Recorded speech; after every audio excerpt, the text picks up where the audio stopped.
Hey everybody, welcome to T-Roy Cooks. We appreciate you joining us, and welcome to another Thursday chat. This is episode 21. Cheers to you. I got to thank Justin from Baby Back Maniac. He brought this beer to me this past weekend when we were doing the brisket video. If you hadn't seen that yet, go check that out.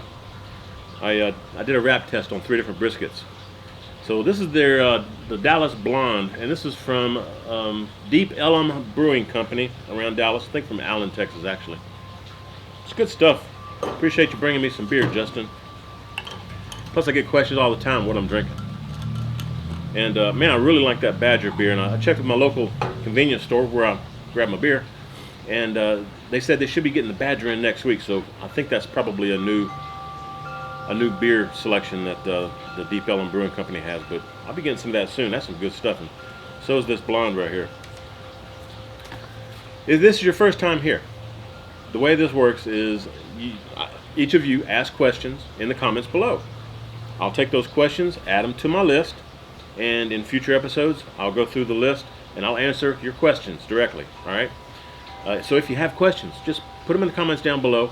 If you're curious about any of the YouTubers I may mention, like Baby Back Maniac, or if you have any questions about any of the products I may mention, if you want to see a list of my social sites, if you want to see a list of the questions and where I'm answering them at in the video, that's all in the description box.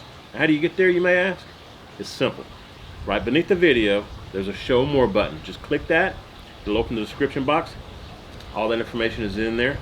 And I hope y'all do check it out. I put a lot of work into that. But let's get to some questions here, folks. I've got Jason, Jay, the guitar player. I've always considered myself more of a burner and less of a cook. I really can't cook much. Well, Jason, let's see if we can help you with that, buddy. He says I bought a book by Gary Wiviet teaching barbecue basics, and I've been very hesitant to buy a smoker and start learning. I was just wondering if you had any tips for me as a beginner. He writes quite a bit here. He says he's planning to start with Mr. Wiviat's recommendation for hickory chunks. I wondered if I had any opinions. Also wondered if you could recommend some cheap alternatives to the Weber Smoky Mountain. Says if I'm going to attempt to learn this, I want to do it right. Keep doing what you're doing, T-Roy. I like what I've seen, and I'm going to start watching all of your videos and subscribe. Glad I found you. Cheers, Jason. Jason, the best advice I can get is to get the best cooker or smoker that you can afford. Learn it, and the only way you're going to learn it is to practice cooking on it. Each one is different. Every single one is different, man. Doesn't matter if you're cooking with charcoal, lump charcoal, or briquettes. Doesn't matter if you're cooking with real wood. As long as you've got some kind of heat source and you want to learn with that particular heat source, it's just going to take practice. That's all I can advise you on there, man. Practice makes perfect. But if you want to learn a particular method, just practice it. Practice. You may want to start off with some cheap cuts of meat, like some chicken, something like that, just to practice with. Because if you burn up chicken, it's not going to cost you but a couple of bucks. Also, the better grade of pit or grill or smoker that you get, it's going to be easier for you to maintain temps and control the temps. If you buy some of the cheaper ones, like you're asking about a cheap alternative for the Weber Smoky Mountain, I could recommend stuff. You know, I mean, I think a Brinkman. My first smoker was a Brinkman smoker, a little bullet type smoker. But there's a world of difference between that and the Weber Smoky Mountain. Trust me. So get the best one that you can afford. If all you can afford is something like a Brinkman, you know, 40, 50 bucks, that's fine. That's what I learned on. But just practice on it. Practice. Now, again, that's like I was getting at. Those cheaper smokers and grills and stuff, you're going to have to really give them a lot more attention than you would a more expensive one, because they're going to take a lot more of your attention trying to control the heat, the temps, control the smoke, all of that kind of thing. But there's really no trick to it. Practice makes perfect. Just get in there, just dive in, full steam ahead, and start cooking. You'll get the hang of it probably after 4, 5, 6 cooks. You'll get the feel of your cooker, and you'll start recognizing what it's telling you and what you need to do to try to tame it down a little bit. So just stick with it, man. You're going to be successful. Just do it. I mean, it's no bones about it. Just dive in head first. Go for it, man. But again, get the best smoker or cooker you can afford. As far as just using all wood, that's probably going to give you the best flavor. But depending on the cooker, it's also going to be perhaps hard to control the heat. So that may be something to think about. That's probably why a lot of people use charcoal briquettes or lump charcoal, because they're consistent. Real wood is not consistent. So just keep that in mind. But stick with it. You'll be all right. Appreciate the question, Jason. Eric Siver, got one for next Thursday. I'm sure this was probably about a month ago, Eric, but appreciate the question. He says, how does the Weber Smoky Mountain cook in cold temperatures? It cooks very well. Temps would be around freezing, say 32 degrees Fahrenheit. The Weber Smoky Mountain will hold fine at freezing temps. It really will. It will burn a little bit more fuel than normal. Like if you were cooking in the summertime, I may get maybe 15 hours out of a full load. In the dead heat of winter, freezing temps, I may get 10 hours. So that's really the only downfall, but it will hold temps. You may have to adjust the vents open a little bit more in the wintertime to let more airflow in there to keep that temperature going. But it'll do fine. Again, just adjust your vents to get the temp that you want. That baby will sit there all night long, man. He's also asking a second question. Eric says, what is your favorite food? And if you say pizza, I'm going to smack myself. Double dipping here. Thanks, T-Roy. Eric, I think I've mentioned this before. I love hamburger steaks with mashed potatoes and brown gravy, maybe some green beans on the side. Also love crawfish etouffee. That'd be my two. But I'll never turn down a steak, a nice thick ribeye. Hamburger steak would be my favorite, I think, man. The Gucci Pilot. My boy Darren. Where you at, Darren? How you doing, man? Hey, T-Roy. Biscuits and gravy or B&G? Biscuits and gravy. Chipped beef on toast or SOS? SOS. Home fries or hash browns? Hash browns. Flapjacks or pancakes? Pancakes. Beignets or biscuits? Biscuits. Banana bread or apple fritters? I like both of those. Have to go with banana bread though. Southern egg pie or quiche? I'm a quiche man. And then there's grits. Yeah, I like my grits, man. Put a little cheese on there, maybe a little touch of garlic with them, lots of butter, and put some grilled shrimp in there too. Shrimp and grits are excellent, man. Good stuff. Can you and Miss Karen give us a couple of your favorite breakfast recipes? Thanks, Darren. Still waiting on a sausage video. Yeah, Darren, I apologize, man. I honestly don't have time to pull that big commercial grinder out that I've got, man. But I'm still wanting to do that. I actually bought a book on charcuterie or whatever, how you pronounce it. So I do want to do that. So just keep bugging me, man. Keep bugging me. I'll get to it, perhaps this summer. And the favorite breakfast recipes, Karen makes a really nice miga, which is like corn tortillas with some eggs and some salsa type stuff mixed in with it, and cheese and all that, jalapenos, cilantro. We may do that. And breakfast tacos. We love breakfast tacos. It's something they have down here in the south, around Mexico area, the Tex-Mex stuff. But basically it's just flour tortilla or corn tortilla, but usually flour tortilla with a filling. You wrap it up with a filling of some scrambled eggs, potatoes, sausage, or eggs, potatoes, and bacon. Throw some cheese in there, that kind of thing. I need to do some breakfast stuff for you. I appreciate the suggestion. Robert Harris, T-Roy Cooks. My question for the week is, do you like country fried steak? Yeah, I really do like country fried steak. I really do. That's good stuff, man. A little bit of that white gravy on top, some mashed potatoes. Oh, man. Can you make it how places make it a lot of batter real crispy and tender? Yeah, man, I've actually done one, I believe. If I can find that video, it's an older one, man.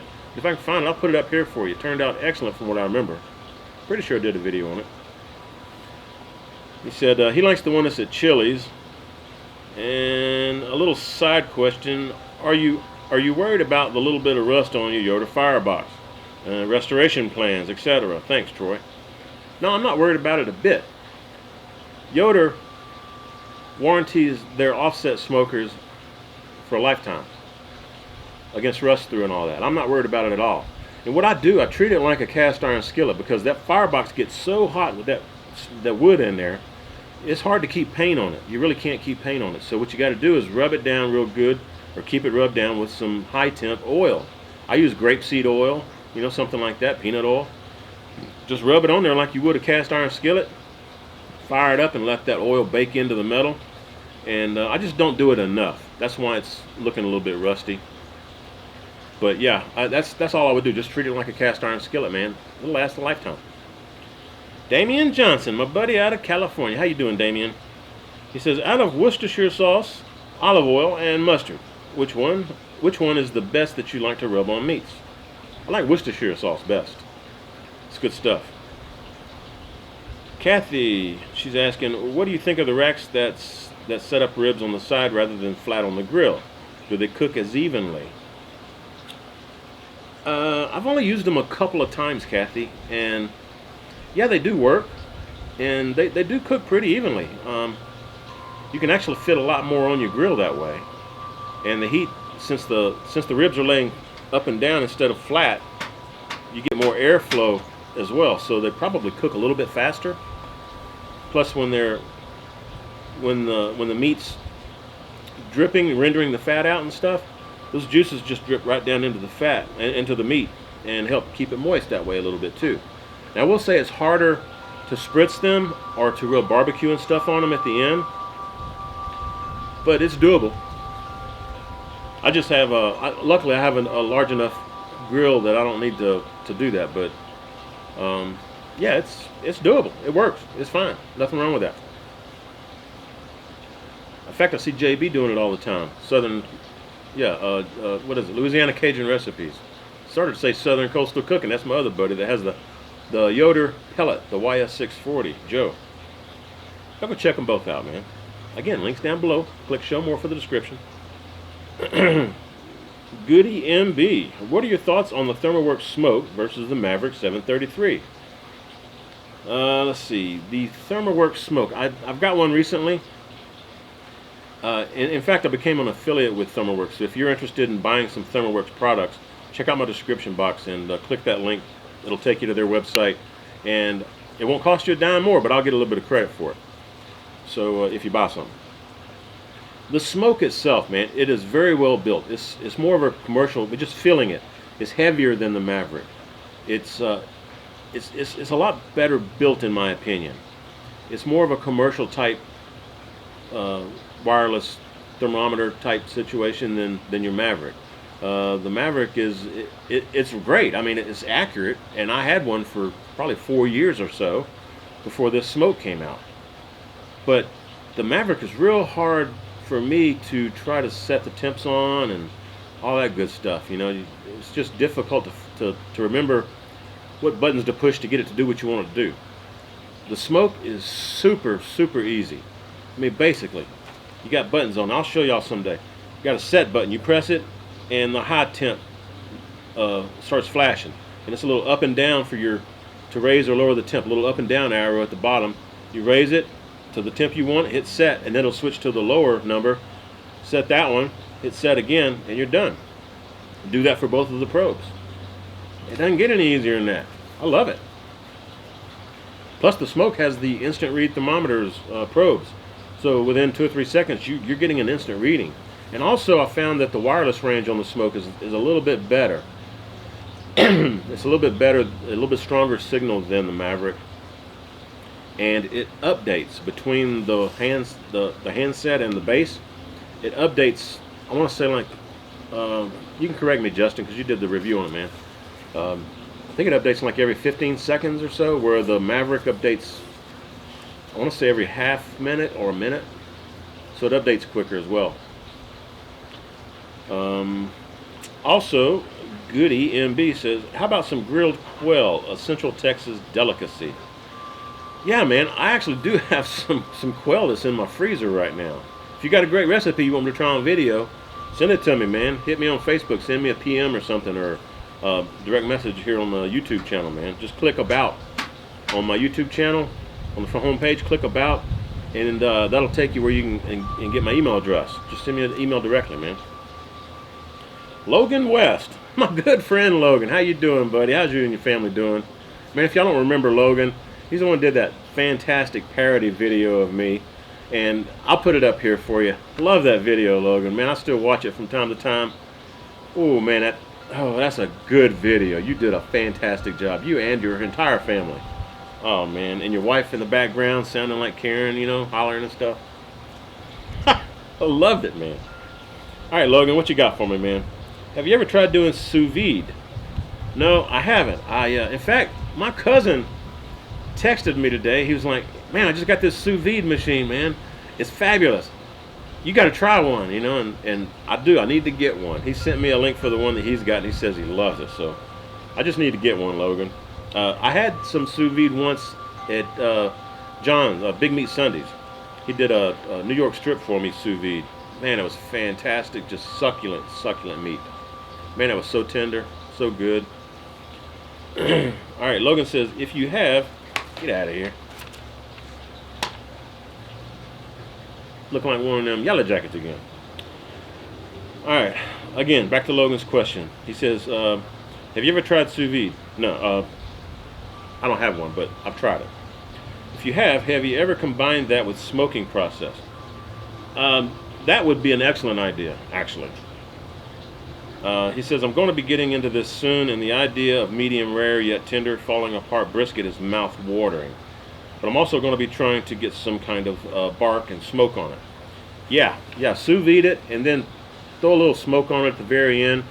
Because usually when you're sous videing something, you're not cooking it up to above 140. And if it's less than 140, you can still get some smoke on it. So that would be the way I would try it. Honestly, haven't done it before, but if you want to get some smoke penetration into the meat, and not just on the outside where the bark is, you want that meat to have a little smoke flavor, you got to put it on when the meat's less than 140 internal temperature, because once it hits that, it doesn't really absorb any more meat within the meat itself.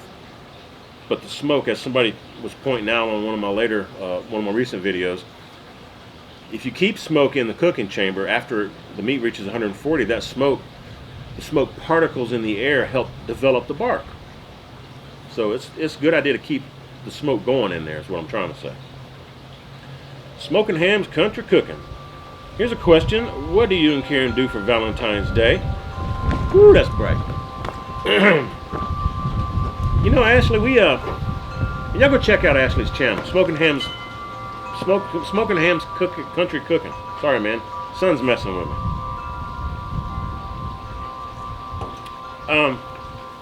We didn't really do anything, man. We've been married like 20 years, and you know, tell each other we love each other and stuff. And we sat around the house and cooked us a little simple dinner. I forget what we had. Wasn't much. We just like a regular night for us, man. Anyway, he says he really enjoyed the video as always and look forward to the next one. I appreciate that, Ashley. Thank you, man. Now, what I do when it's special holidays like Valentine's Day or something like that, you know, I'm not big on that kind of stuff. But what I will do, just spur of the moment, just out of the blue, you know, I'll get Karen something, or I'll take her out somewhere, you know, something fancy or something, you know. But it's spur of the moment. It's not because of some holiday or some tradition. So, didn't want y'all thinking badly about me and Karen over here. I love my girl. Burke24 Pop. He's asking, are you a gun guy? Yeah, I am, man. Now, I'm not a hunter, but when it comes to protecting Karen, my family, my home, my property, you betcha. Yep. Love that about Texas, man. We do protect our own around here, boy, I'll tell you. Yeah. Bob Ogus, what are your top 3 to 5 Central Texas barbecue joints? Any plans to make a barbecue crawl video in that area? I really don't go out and eat a lot. I've mentioned this before. I'll give you 3 off the top of my head that I will go to again. I like Louis Miller. I like Blacks and Smitty's. And Kreitz is pretty good too, but I think Louis Miller is probably my favorite. Style Switch in Austin itself is actually pretty good. The rest of them are in Lockhart and Taylor and stuff. But the Style Switch actually here in Austin. And I don't go downtown Austin very much, so I haven't tried Franklin.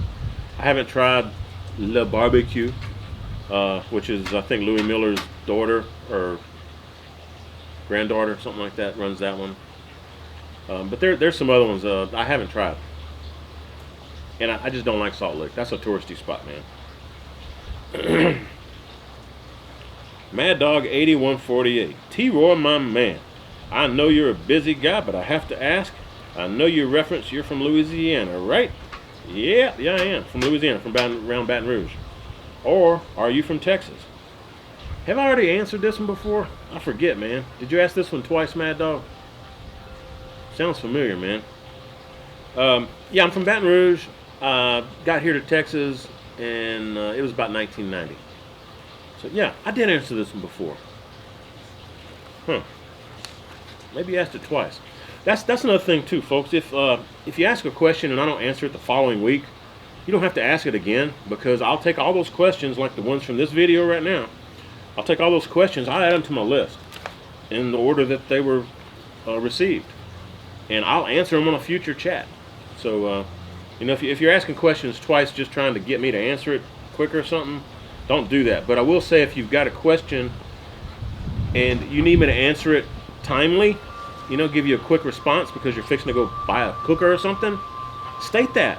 Let me know, so I'll answer your question there in the comments instead of putting it in the notes here and asking it later. You know, it could be a month later that I answer the question. So if it's a timely question, let me know. I'll be happy to answer it in the comments. Let's see here. Birdie King 33. T-Roy, long-time subscriber. Appreciate you there, Birdie King. Cheers to you. First time questioner. Being a fan of the SEC school here in South Carolina, I know you love LSU. Yeah, I do, man. Really do. Grew up around Baton Rouge, man. Love them Tigers. What other sports teams do you pull for? Well, from Louisiana, I like the New Orleans Saints, along with the Tigers. Here in Austin, I like the Dallas Cowboys better than the Houston. Fixing to say the Houston Oilers, the Houston Texans, but I'll watch the Houston Texans because they're usually not playing when Dallas is playing. That one's the AFC, one in the NFC. So I get to watch both of them usually. But I'd rather watch Dallas and UT football, University of Texas football. I love all the SEC, all the SEC schools, man. I love watching that college football from the SEC. Man, there's some fighting son of a guns, boy. That's some good football. Really do like that. Glenn Cordell, if you've ever been to Memphis, what are your favorite barbecue joints? Also, go Tigers. Go Tigers. Yeah, man. There you go. You spelled go right. G-E-A-U-X. Glenn, I have been to Memphis, but I have not been to any barbecue joints there. So I can't really answer your question, man. I apologize. I will say I do like the Memphis barbecue sauce, the style barbecue sauce. Kansas City barbecue sauce is probably my favorite, but Memphis is pretty good too. And on pulled pork, North Carolina vinegar-based sauce. That's the way to go, man. Let's see what we got here. Rick Tansky. What system do you use to edit your videos? I'm guessing you're asking about my editing software. I use a Windows-based system, Windows 10. But I use Adobe Premiere, and also have After Effects and Photoshop. I have all the stuff, the Adobe products. But I mainly use Premiere Pro. Also have as a secondary backup, just in case something happens, I have Cyberlink Power Director, which I used to use on all of my older videos, but about a year ago I started using Premiere.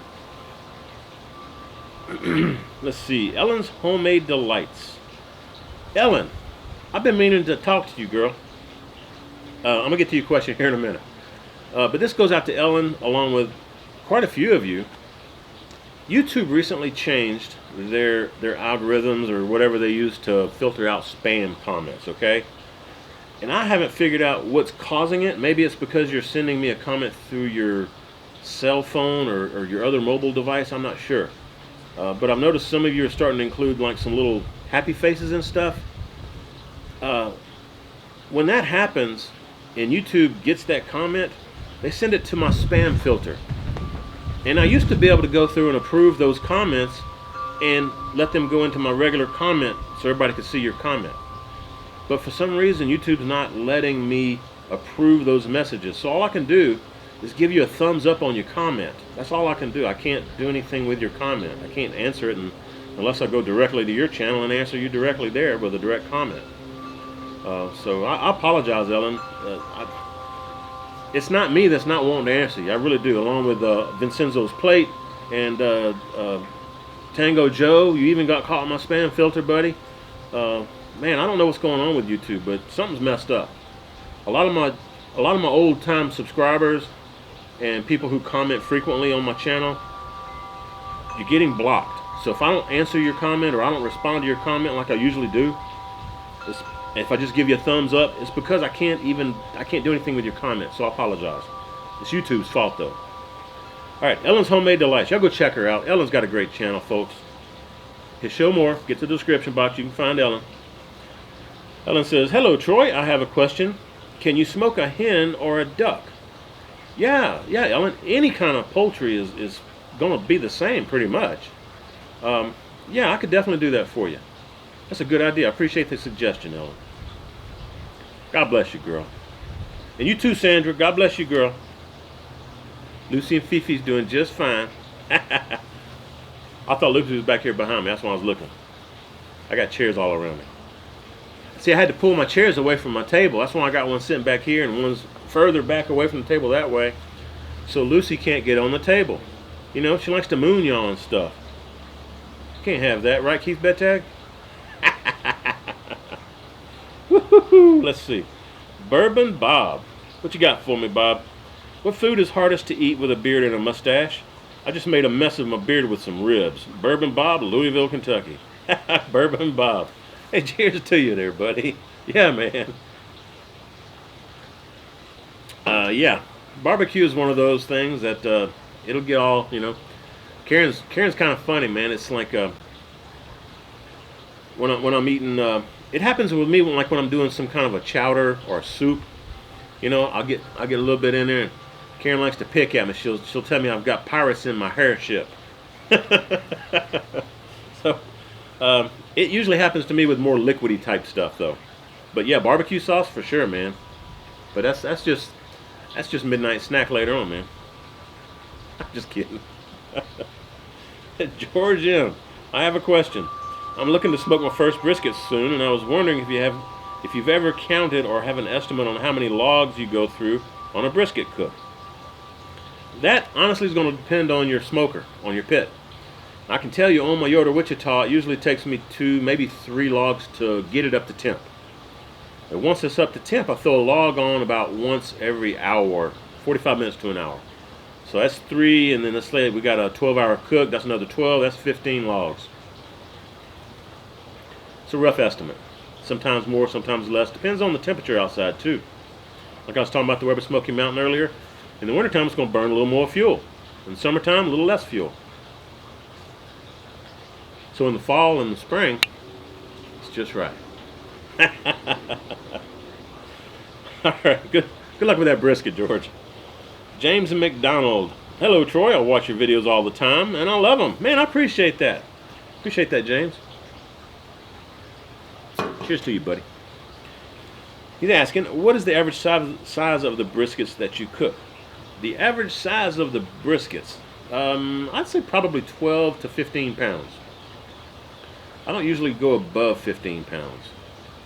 In fact, those I just did those 3 briskets that I got from Lobel's. They're about 9 to 10 pounds.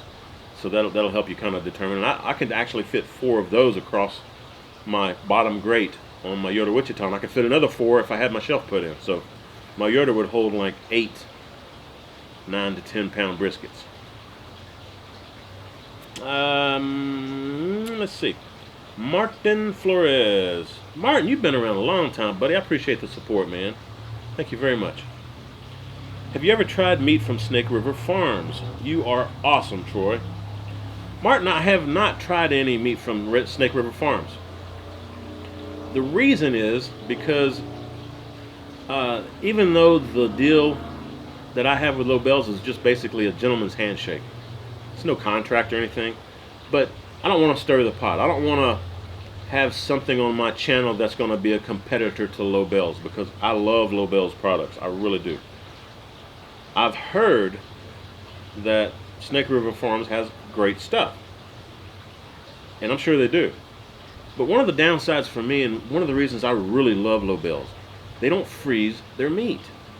The meat is shipped fresh, overnight, straight to your door. Almost every one, if not all, of the other meat purveyors online, they freeze their meat. They flash freeze it and they ship it to you frozen. And personally, I just prefer fresh meat. You know, I think that there's a difference in the texture and the flavor of meat that has been frozen. It's like I think I did a little research on it one time. It's like the water molecules that are in the fibers of the meat. Sound like I got a Harley or something going down the road. Anyway, the water molecules that are in the fibers of the meat, it's like they explode when they get frozen. And it just does something a little bit different. It's not bad, but I've tasted enough. I think I can tell the difference between frozen steak and one that's fresh. But I want to check with Greg, Ballistic Barbecue, who was just on last Thursday chat. He used Snake River Farms quite often. At least he used to. He can probably answer that better than I could.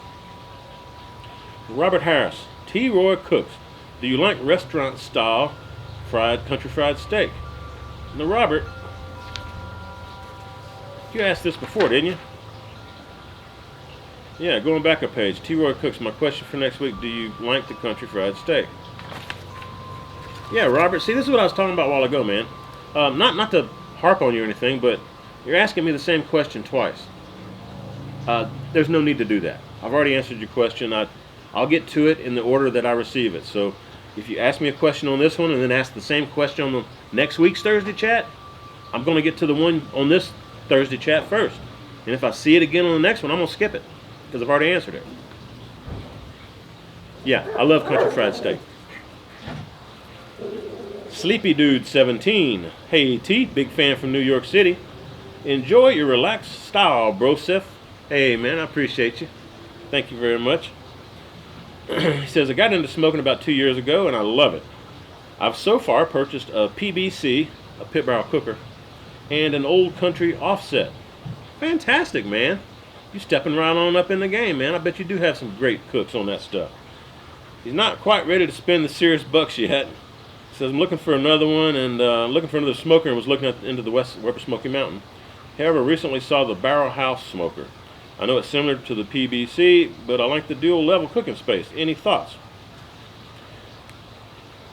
Any cooker that you can get more meat on is a good thing. The more rack space you have in the cooking chamber, the more room you have in the cooking chamber is a good thing. Trust me. You may not think you're going to ever use it, but there will be a time it's going to come and you're going to say, man, I wish I had some extra space on my cooker. So man, if I actually got the pit barrel cooker in last week and I haven't had a chance to put it together and use it yet, so I'm still working on doing that. I'll do that soon. After a couple of cooks, I'll do a video on it once I get the hang of it. But man, if the Barrel House cooker smoker thing looks like it'll work for you, go for it. I'm sure there's nothing wrong with it. In fact, I think my buddy Lyle has one. Don't you, Lyle? No Hippie Barbecue? I'm pretty sure he's got one. I'm going to contact him for a little bit better answer. But I'm looking forward to cooking them on pit barrel cooker, man. I will tell you this, though. The Upper Smoky Mountain, I know you can't go wrong with that. Especially if you get the 22-inch, it's got plenty of cooking room, man. It really does. I can fit a couple of briskets. I can fit 4 butts. I can fit 6 racks of ribs, St. Louis ribs on there. Plenty of room. But whatever suits you best with your cooking style and your space that you have, go for it. Raymond Bryant, what is your favorite cut of steak? I love a nice thick ribeye, generally 1 3/4 inch to 2 inch thick. Reverse sear or no? Yeah, definitely reverse sear. Yep, especially those thicker steaks. Anything over like 1.5 inch thick steak, you're better off doing a reverse sear. You'll get a lot better results with it that way. Also, the favorite seasoning on it. I kind of change it up. Man, just plain salt and pepper's real good. But here lately I've been using, what is it, the Jack Daniel's steak rub seasoning. I like that a lot. It's got some fennel, it's got some garlic, it's coarser black pepper and salt in there. Got some little onion flakes in there, I think. But like the Montreal steak seasoning, the Chicago steakhouse seasonings, those are all real good too. So I don't really have a preference, just whatever I grab out of the pantry first, man. Let's see. He says, I'm in North Carolina and cannot find tri-tip, but keep hearing about it as well. Keep up the videos. Yep. Thank you, Raymond. I appreciate that. Man, tri-tip is some good stuff. Who was it? I was talking to somebody out in California today, and they were telling me how well they do a tri-tip recipe, and I was like, yeah, man, tri-tip's some good stuff if you cook it right. I mean, if you cook it wrong, it's going to be kind of tough. But man, if you cook it right, it's succulent. It's just mouth-watering, melt in your mouth goodness. Man, it's good. Really good flavor. Nice beefy flavor too. Let's see what else we got. Joseph Lugo. Hey T-Roy, what do you think about the Oklahoma Joe offset smoker? That's what I use, but it seems to have trouble staying on temp. I'm using Royal Oak charcoal with wood chunks for smoke. Other than trying stick burn, what are some of the other recommendations to keep it up on temp? Thanks T-Roy for the great videos and for the Q&A videos. You're welcome, Joseph. Appreciate you watching, man. Appreciate the support. Greg from Ballistic Barbecue answered this question perfectly for you. He's got a really old movie, video that he shot many moons ago, and like he said in last week's chat, it's not that great of quality, but the information is there. And if you follow his method for modifying his, he had a New Braunfels Black Diamond, I think, or something like that, smoker. It's real similar to the Oklahoma Joe. And the mods he made on his would probably help you a lot on your Oklahoma Joe. Also, and I'll try to put I'll put Greg's channel up here. I can't directly put his link to his video here. I'll put that down in the description box. But you can get to Greg's channel here. I'll put that up there for you. But you also might want to check out some of the Oklahoma Joe forums and just ask the other owners what they have done to modify their Oklahoma Joes to get them to hold temp and to not leak as bad and all that good stuff. So that would probably help you out a great deal if you just spoke to some other Oklahoma Joe owners. As far as what Greg did, he took a vent pipe, like for a oven vent, a stove vent, and he ran it from a stack down towards the grate level in his pit. He also put some gasket material around the door to try to seal it up a little bit better, and he made some metal flashing for the firebox, where the firebox joins the cooking chamber, to try to direct that heat a little bit better from the firebox. So yeah, there's ways you can go about doing it, but check out Greg's video. The description box will have his actual link to his video, but you can get to his video by checking the box up here. Tom's Barbecue Pit. Hey T-Roy, I wanted to, oh, by the way, y'all can call me Troy or T-Roy or Hey You. It doesn't matter. Alright, Tom's Barbecue Pit. Y'all go check out Tom. He's got his thing going on, I believe, now. He's got some videos up, man. Y'all go check him out. Hey T-Roy, I just want to say I've been a long time subscriber with my personal username and always enjoyed watching you and others. I always wanted to do my own channel to share with the world, and at the same time my kids can look at it later in life. That's why I started my channel too, so that my son could go back and watch the videos of me cooking food that he grew up eating, so he would know how to do it. That's a great idea, Tom. So my question to you is, have you ever had a recipe that was so good that you did not want to share? I'm a new channel and I plan to share some good recipes, but I have some I would love to make a video. But at the same time, it's cool having that recipe that only you know. I've noticed other channels in the past open up a restaurant and end up removing his videos. Have you ever had that one recipe that was so good you kept it to yourself? Not really. I pretty much share pretty much everything that I do, okay? The one caveat to that is, a lot of you have asked about my rubs, homemade rubs and stuff like that. I don't go into a lot of depth with that because I plan on making some rubs for myself and selling them. Now, if I go ahead and give you the recipe, you won't need to buy it from me. So there's that. I mean, you know, if you have something you're wanting to sell the public, don't give them the recipe unless they want to pay you for the recipe. I guess you could go that route, Tom. You know, hadn't thought about that, but I think that's what Larry Wolf did. Yeah, go check out Larry's channel. I ain't heard from Larry in a while. Larry's got some great videos, man. Y'all can check him out. Larry Wolf, the Wolf Pit. But yeah, Larry's got his own rubs that he made, and he'll sell you the recipe. That way he doesn't have to spend money bottling it or keeping the ingredients or anything like that. You just buy his recipe and make it yourself. Small town barbecue. Besides Oakridge rubs, what other rubs do you love buying? I like Texas barbecue rubs. And doggone it, there's some other ones here in Texas too. If I can think of them, I'll put them down in the description box. But Oakridge barbecue and Texas barbecue rubs, those are my main two. Love those rubs, man. Good stuff. But again, check the description box. Let's see. Nate Gussler. Hey T-Roy, love your videos and Thursday chats. Thanks, Nate. I appreciate that. Cheers to you, buddy. He says, I have a question about the Yoder. You mentioned in a previous video that you have the heat management plate set up to give you 50-degree variance from side to side. What is your reasoning for this? I like to have some variance from side to side because I'm just an old-fashioned cook. Maybe an oddball in somebody's mind, you know, but I tend to have the belief that if you get two briskets side by side, they're not going to cook the same. One's going to cook faster than the other. If you've got some variance from side to side and that brisket that's cooking slower needs a little extra kick, you put it on the hotter side. See my point? So it'll come out about the same time, hopefully.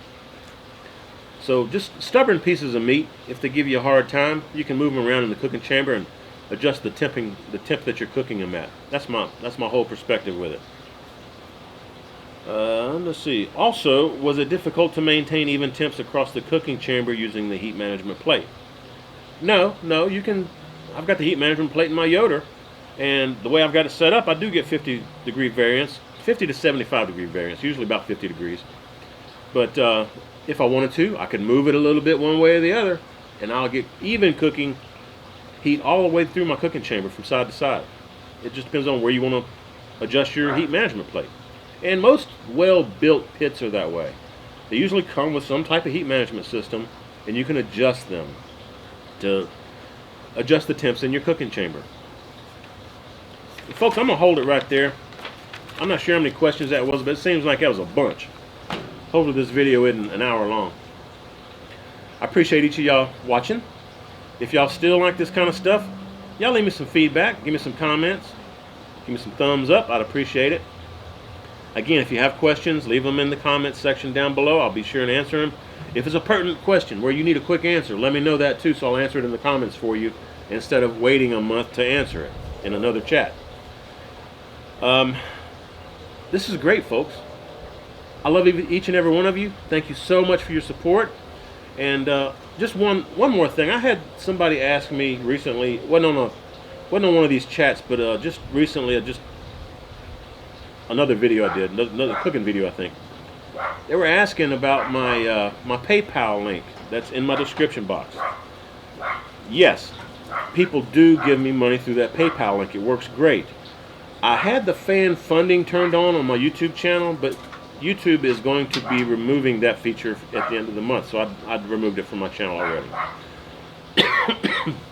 So if I've helped you and you want to help keep me coming to you and help me keep providing product to cook with, and camera equipment and audio equipment and all that good stuff, these fancy shirts, hats, I appreciate it if you donate to my cause by going into the description box and clicking my PayPal link there. You can send me money directly. Doesn't go through anybody, any third-party hands or anything. Goes straight to me. But you know, I'm not asking, I'm not begging or anything. I'm just letting you know it's there. And yes, I've had quite a few people that have already sent me money, and I truly appreciate it. It has helped greatly. So thank you very, very much. Again, y'all like this, give me a thumbs up. Hope y'all share this video. When you do, please tell all your friends that T-Roy cooks responsibly. Cheers, everybody. Good stuff.